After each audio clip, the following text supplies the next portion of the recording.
हाँ जी, तो ये आज का पहला क्वेश्चन है, यहाँ टाइम स्टैम्प लगा देते हैं अपन।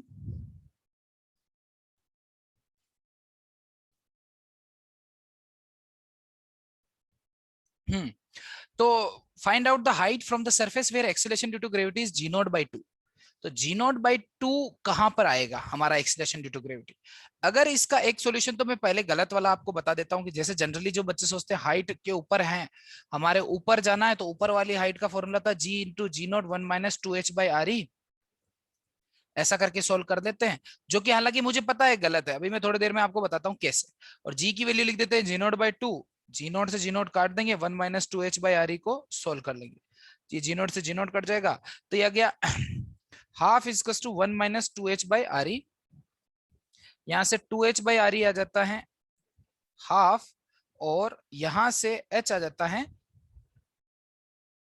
एच आ जाता है R E by four. H कितना जाता है? R E by four. क्या किसी का ये आंसर आया था क्या? सर ये तो शॉर्ट डिस्टेंस इसके लिए था ना सर। सर इस हाँ, दिस क्वेश्चन में इज तो not a proper mention he. Answer, this is not valid. Why not valid? Because जैसा बच्चा बता रहा है, आपका नाम तो मैं नहीं पढ़ पा रहा क्योंकि मैं फोकस्ड हूं इधर, जैसा आप बता रहे हो कि हाइट कम हाइट के लिए डिफाइंड था, आर ई इज, एच जो है आर ई बाई फोर है, एच जो आर ई बाई फोर होता है वो very very less than R E नहीं है। एच जो आर ई बाई फोर है, एच जो है आर ई बाई फोर, अगर यहां से मैं लिख देता हूं तो आर ई बाई फोर से, आर ई से वो बहुत छोटा नहीं है, इसलिए ये सॉल्यूशन इनवैलिड है। तो हमें यहां पर वही बस इतना ही ध्यान रखना था कि हमें चूज करना था फॉर्मूला प्रॉपरली। अगर आपने को फॉर्मूला ऑलरेडी याद है तो बहुत बढ़िया, मुझे मान लीजिए याद नहीं है, मैं एच हाइट ऊपर चला चला जा रहा हूं अर्थ की रेडियस से, ये एच और आर ई।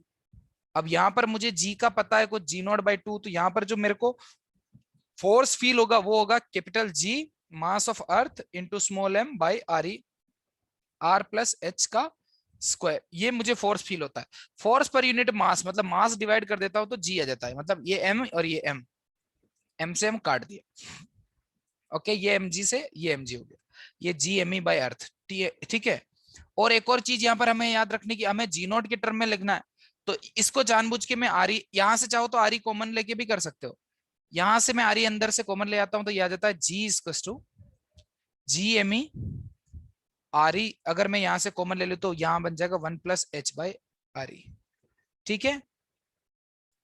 और ये जो यहाँ जो ये वाला पार्ट बन गया, ये मैं पूरा सॉल्यूशन बता रहा हूं, अगर आपको ये फॉर्मूला पहले से ढंग से याद हो तब तो कोई चिंता की बात ही नहीं है। मान लीजिए नहीं याद है तो कैसे करेंगे? नहीं याद है तो ऐसे करेंगे, जी की वैल्यू कितनी देर की sir? G not by two, और ये जो मैंने अभी लिखा है यही तो जी है, जी नॉट है, तो मैं इसे बोल देता हूं जी नॉट, नीचे आ जाएगा one plus H by R ई का स्क्वायर, ठीक है। ये जी नॉट से जी नॉट कट गया, तो one plus H by R ई का स्क्वायर हो जाएगा टू के बराबर, तो इधर से स्क्वायर हटा देता हूं और रूट टू लिख देता हूं। किसी को प्रॉब्लम है इससे?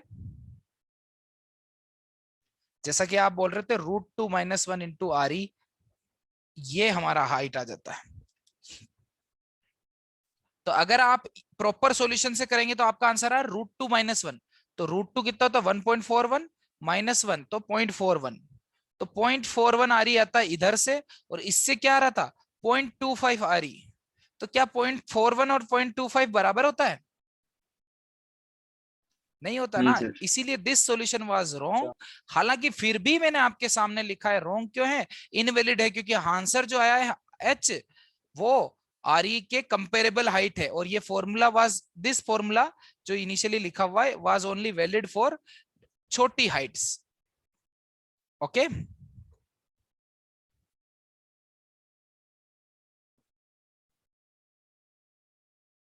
उम्मीद है आपको ये बात समझ में आ गई होगी। पर अगर मैं ठीक ठाक हाइट्स की बात करूं तो हम लोग इसको सोल्व कर सकते हैं, मतलब छोटी हाइट्स में बात की जाए तो जी जो है 10% के आसपास तक डाउन हो सकता है। तो अगर मैं इस फॉर्मूला की बात करूं जो मैंने कल आपको बताया, यहां पर डेप्थ वाला फॉर्मूला इज ऑलवेज वैलिड, इसमें कोई अप्रोक्सीमेशन नहीं था। बट हाइट वाला फॉर्मूला की बात करें तो इस वाले फॉर्मूले से जी की जो वैल्यू आएगी 90% तक आ सकती है ओरिजिनल जी से, उससे ज्यादा डिक्रीज आप नहीं कर